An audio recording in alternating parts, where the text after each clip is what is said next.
Good morning everyone, welcome back to my channel magical Meghali. আমি মেঘালি। আজকে তোমাদের সাথে একটা ডেলি লাইফ ব্লগ শেয়ার করব।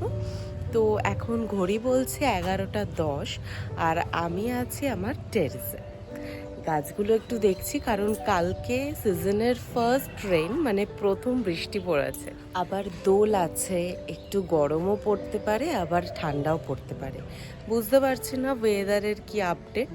আপাতত কালকে রাত্রে বৃষ্টি পড়েছে, এটাই। তো দেখতে থাকো ব্লগে আজকে আমি কি করছি। এটা একটা নতুন ধরনের জবা গাছ, এটা আগের দিন এনেছিল কাকিমা, তো এটা বসিয়েছি।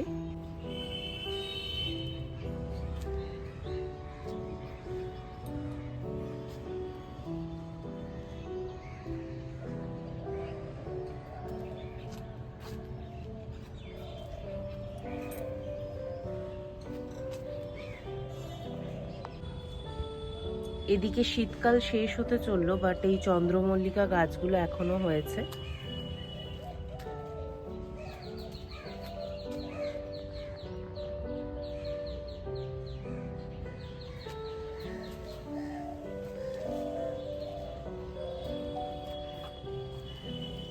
এবছর পদ্ম গাছ করব।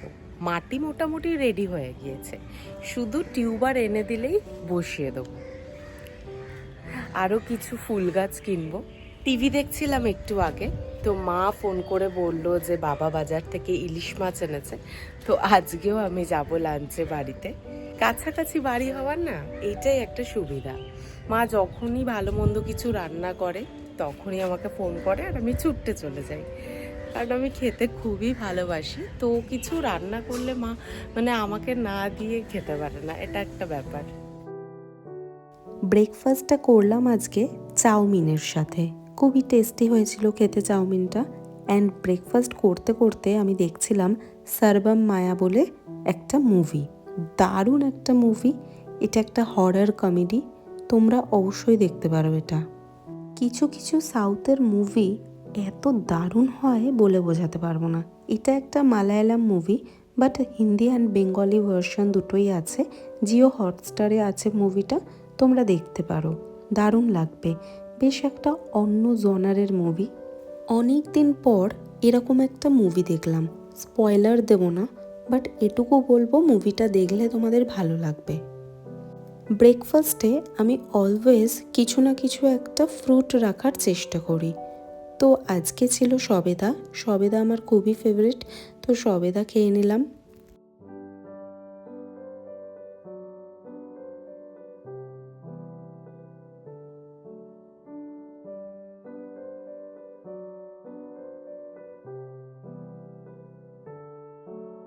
তারপর চলে গিয়েছিলাম আমাদের বাড়ি।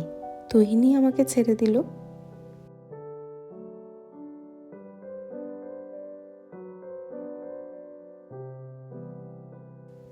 এই বইগুলো আমার ভাই এবছরের বইমেলা থেকে কিনেছে। খুবই ভালো বইগুলো একটু নেড়েচেড়ে দেখছিলাম।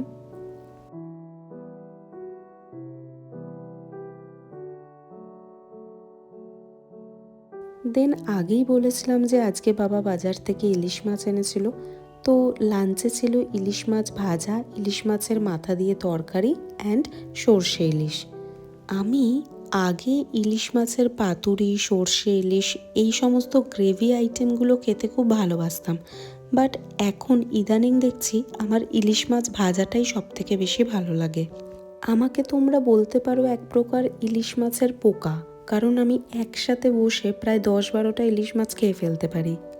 বাই দ্য ওয়ে, ওই দিন আবার বিকালবেলা আমি চলে গিয়েছিলাম আমার জায়েদের সাথে সুরুচি ক্যাফেতে।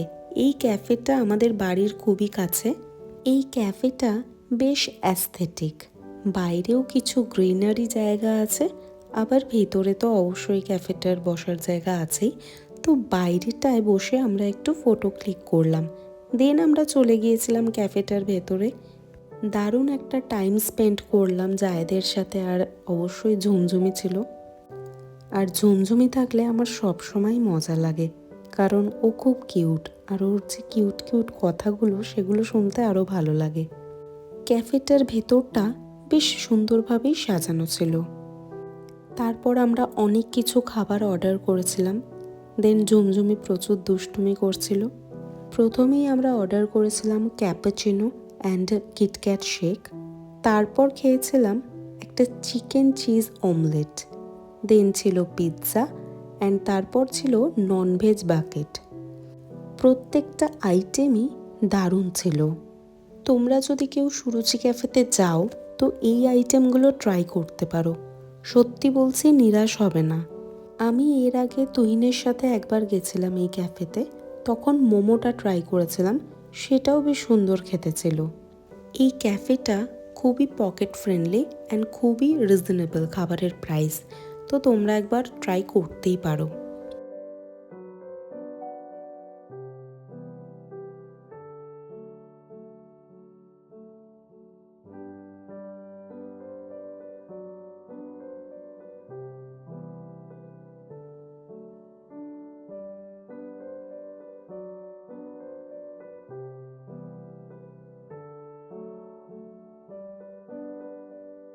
খাবার পরে আমি একটু ভিডিও করছিলাম, কারণ ব্যাকগ্রাউন্ডগুলো খুবই সুন্দর লাগছিল। ক্যাফের আনাচে কানাচে একটা পুরনো কলকাতার ভাইবস তুমি দেখতে পাবে। সাথে ওয়াল প্রিন্টিংয়ে ছিল ফেলুদার কিছু পিকচার।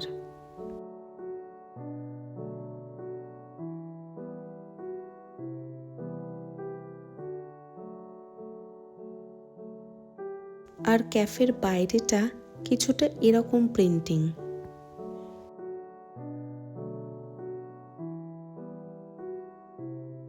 আমরা ভীষণ এনজয় করলাম ক্যাফেতে, অনেক আড্ডা দিলাম। তারপর ক্যাফে থেকে বেরিয়ে আমরা চলে গিয়েছিলাম ক্যাফেরই পাশের একটা পার্কে। আর পার্কে দোলনা ছিল। দোলনা দেখলে তো মেঘালি একদম উঠে পড়ে লাগে, মানে আমি যেখানেই দোলনা দেখি সেখানেই চাপতে আরম্ভ করে দিই।